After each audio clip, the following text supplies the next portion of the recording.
go ahead and pull another cut from your latest album, your demo. Again, this is the demo. This isn't the stuff you want to do eventually.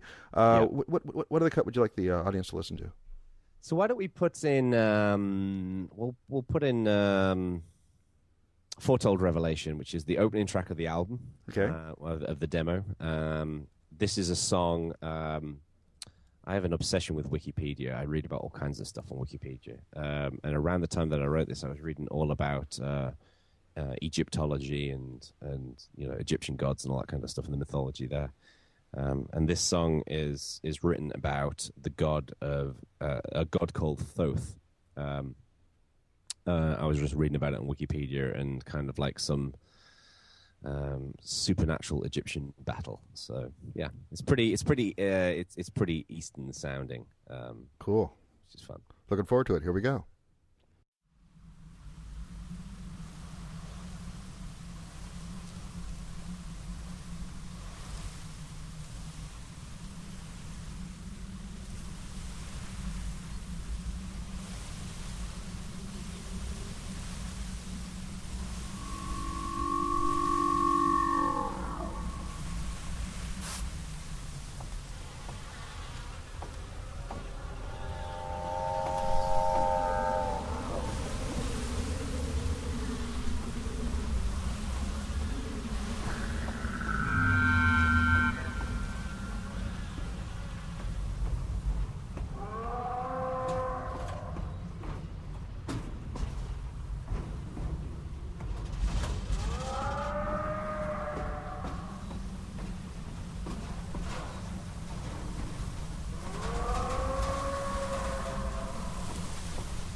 Wow. Okay, that was a good one. Nice one. I got to say, as you were talking before the song about Thoth, that ironically, that was a coincidence. Is that was the name that Tom Christensen used whenever he was on IRC. Oh, So really? yeah. So the big pro guy, my fellow Pearl trainer, Tom Christensen, and fellow author. So it's like, hey, well, there's a nice overlap there in the open source community, and you probably didn't know that. There we go. A mine of fascinating facts. Trivia. That's all I'm good for. Is trivia. Randall Schwartz. So this is fascinating stuff. I really, I'm looking at this from the perspective of, your experience and exposure in the open source community has led you to observe a number of things that work and don't work about open source. And it's interesting that you're taking some of that knowledge and applying it to the music industry. Are there more lessons in open source, or is there any lessons to bring back yet from this, back to the open source community? Good question. I don't know. I mean, there's one thing I've definitely learned is different communities are very, very like different communities, as in whether it's music or software or writing or whatever it is. They are very different culturally. Mm-hmm. Like the cultural norms inside the music world and the cultural norms inside the open source world are radically different. I think there's a because open source is very much it's a very empowered community. It's a community that always seeks to have the content and the tools to be able to make things, even if they don't actually need to or want them. And you don't have that so much in the music world. So, for example, in the open source world, you can talk about a project that you've been working on, and instead of somebody saying, "Hey, that's really cool," that's really interesting what you do, the first thing they'll say is, "Where's the source code?" Yeah. Because it's a wonderfully empowered community that's by definition collaborative. In the music world, a lot of people won't necessarily say, "Where's the music? Give it to me for free." Because it's a world that is so familiar with the idea of, I look forward to buying your new album when it's in shops. And I think that's going to change a lot in the music world. I think people should expect to get the content when they want it. So the kind of just the way in which people just the language. I mean, the way that people chat to each other. It's much more in open source. It's a little bit more formal and a little bit more. I wouldn't say subdued, but a little bit more. What's the word I'm looking for?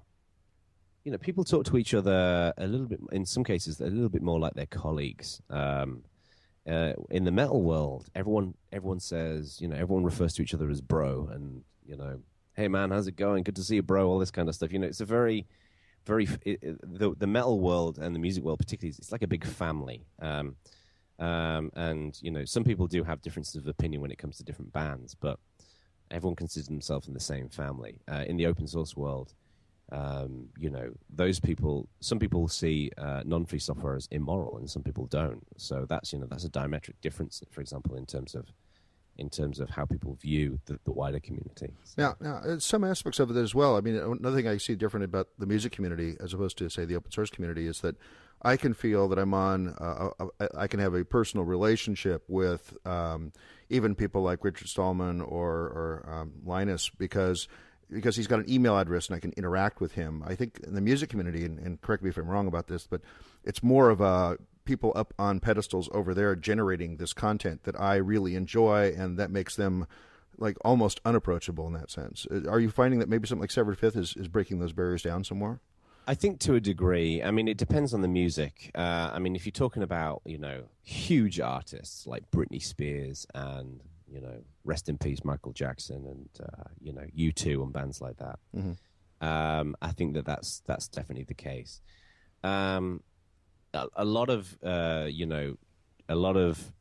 music consumers who are not massively into music, they just listen to it, when they can, think that the music world is like that. But for example, in the metal world, and certainly in other genres such as hip hop and country and western music and grasshop and all that kind of stuff, there is lots of access. So a lot of the metal bands that I listen to in my world, I can contact them. I can chat to the artists in many cases on Facebook or over email and things like that. It's not really any different. Well, part of that's probably because now with the prevalence of social media and everybody having, Twitter handles and Facebook accounts, that this is really sort of the place to be for bands that want to have any kind of a following. I mean, if you're completely away from all that, you're not going to have the kind of following and social sharing that needs to happen to really make it big now. Yeah, I mean, I think some bands are still definitely behind the curve when it comes to that. I mean, it amazes me that some bands are so behind the times. And I think Severed Fifth will help a lot with that because, we've made social media, much as I hate the term social media, we do use it a lot, and we do want to make the band as accessible as possible and as encouraging as possible and welcoming people into the Severed Fifth family. So, I think it will definitely help. I mean, while the new music economy kind of side of Severed Fifth is probably the most revolutionary aspect of it. I think the getting people used to being accessible and communicating in all these different mediums, I think will definitely encourage a lot of bands as well. Now, you're not just about recording; you're doing live shows too, right? Absolutely, yeah. We did our first live show a couple of months ago. And how's that gone? Really well. We've done 3 shows so far, and yeah, I mean, our first show was just mind blowing. We couldn't believe the response that we had. When you start gigging, I've done this before with other bands and the other guys have as well. Usually you go and play a show and you're up on the stage, head banging and running around and getting all excited. And sometimes you'll have, a row of people stood in front of you with their arms folded, waiting to be convinced. We did our first show in Livermore at a small club called Pine Street Sports Bar, and it's actually a pretty cool venue. And we did our first show, and we had 40-50 people came down to watch us play. We had no idea who most of these people were, and they were incredibly supportive. And then we did our second show at the same place. The first show that we did, the headlining band is a band called Falling to Pieces, and their singer is this chick called Nikki DeSoto, and she unfortunately passed away. She was killed in a motorbike accident. So we did a tribute show for her. We only met her once, but she was just a wonderful, wonderful performer. So we did our second show was a tribute for her, and then we played our third show on Saturday night in Modesto, and we had a really great night on Saturday. So now, are you connected on those shows? Are you like live streaming them or anything? No, not yet. I mean, a lot of these venues don't really have the capabilities to do that. A lot of them don't have internet access and things like that. It's hard enough. I want to be twittering and updating Facebook and whatever else from these venues, but it's hard enough doing that, let alone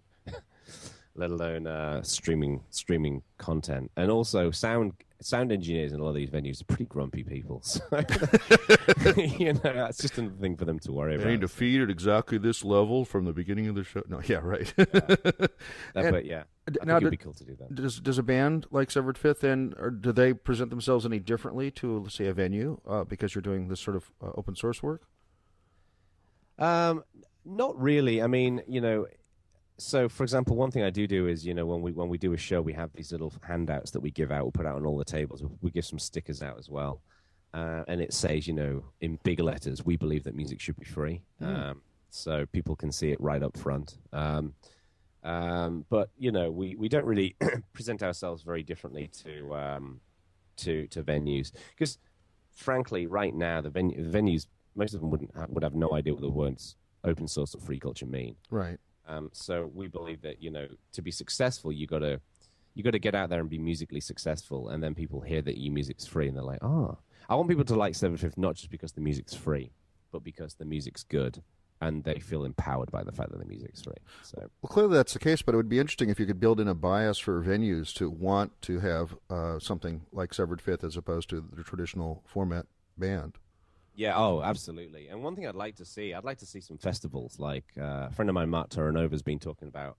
He'd love to do some kind of free culture, Creative Commons type festival, and I think that would be absolutely fantastic to have something like that. So, I think we will get there because what will happen, the way I think it's going to work. In fact, the way I know it's going to work, I'm pretty confident about this. Mm-hmm. More confident than I should be. But the way I think it's going to work is that. The bands who give their music away for free will have the bigger crowds. I mean, all venues care about when they put bands on They just want to bring in people to buy drinks. They make their money from ticket sales, which most of the ticket sales will go to the bands and the promoters. So they'll take a little bit cut off the door, but they make their money from drink sales and from food and things like that. Mm-hmm. So if you're a band and you've got a big following, you're going to get the shows because you've got a decent following. And you get that by giving your music away. Yeah. Do you think venues will believe like number of people subscribe to you in Facebook or Twitter as part of an indication of your size? I think in some cases, yeah, because a lot of promoters use Facebook as a means to communicate with bands. So seeing success there is actually a good way of, I think, giving you a shot at a venue. And promoters, in many cases, are pretty selfish people in the right way, because what they want is they want bands that they like as well. Mm-hmm. So, promoters will put on bands that they think are cool. And if they can bring a crowd as well, then that makes them doubly exciting. So if you're a good band and you've got a decent following, it's a great way of moving you forward. So another way to actually help Severed Fifth out is to go and subscribe to your Facebook page. Oh, massively. So I mean, we talked about the Severed Fifth recording campaign. I mean, that's a great, financially, that's a great way of supporting the band. And if people are interested in that, then you can go to severedfifth.com/pay. Mm-hmm. But if you can't afford to, because the whole idea behind our fair pay system that we set up for Severed Fifth is you pay what's fair and affordable for you. So for some people, it will be, $1. Mm-hmm. And for some people, it would be $50 based upon how much money you've got. So we don't feel like we should mandate how much you should pay us. Mm-hmm. That should be your choice and your decision. A friend of mine, he's been having some pretty tough times financially recently. He paid $1. That's a lot of money for him right now. And a friend of mine, he's doing really well, and he paid $50, and $50, isn't a huge amount of money for him. It puts, again, it empowers you fans to pay what they feel like is fair. It lets them make up their own minds.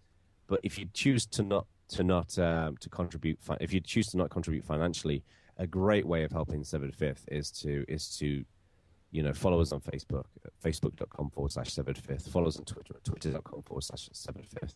Mm-hmm. We also have a forum on the website. If you go to severedfifth.com, there's loads of photos and music that you can download for free, and there's videos on there and stuff like that. And you can there's a forum on there, so severedfifth/forum. Sorry, severedfifth.com/forum. You can participate in the community. We've got a street team where people work together on flyers and getting out there and spreading the word, all that kind of stuff. So you still have a day job. You're still working for Canonical. Yeah. Canonical, yeah. Do you foresee sometime in the future when this will be your full-time gig? No, I don't see that. I mean, I'd be surprised if that happened. I mean, a lot of people ask me that. Like I just did. Yeah. Like a lot of metal bands, a lot of bands that you'd see doing tours and doing shows, they don't do it as their full-time job.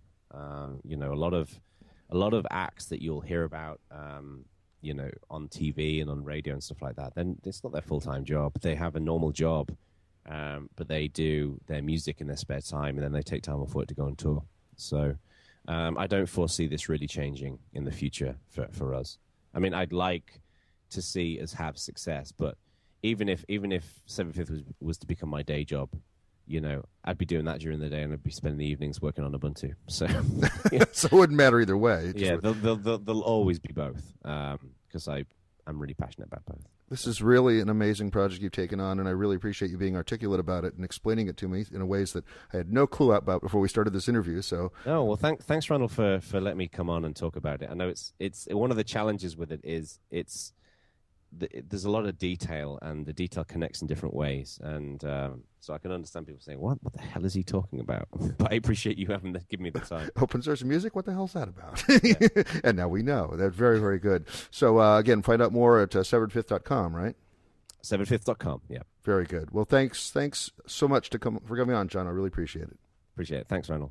And that was Jono Bacon and his project. You can go to severedfifth.com and find out all sorts of things from there. I really encourage you, if you're into music or into open source or into a combination of the two, please check the project out, see what way you can participate, and at least spread the word. Let people know that we have this sort of thing available to us, and you let it be a good model for how music can be generated in the future.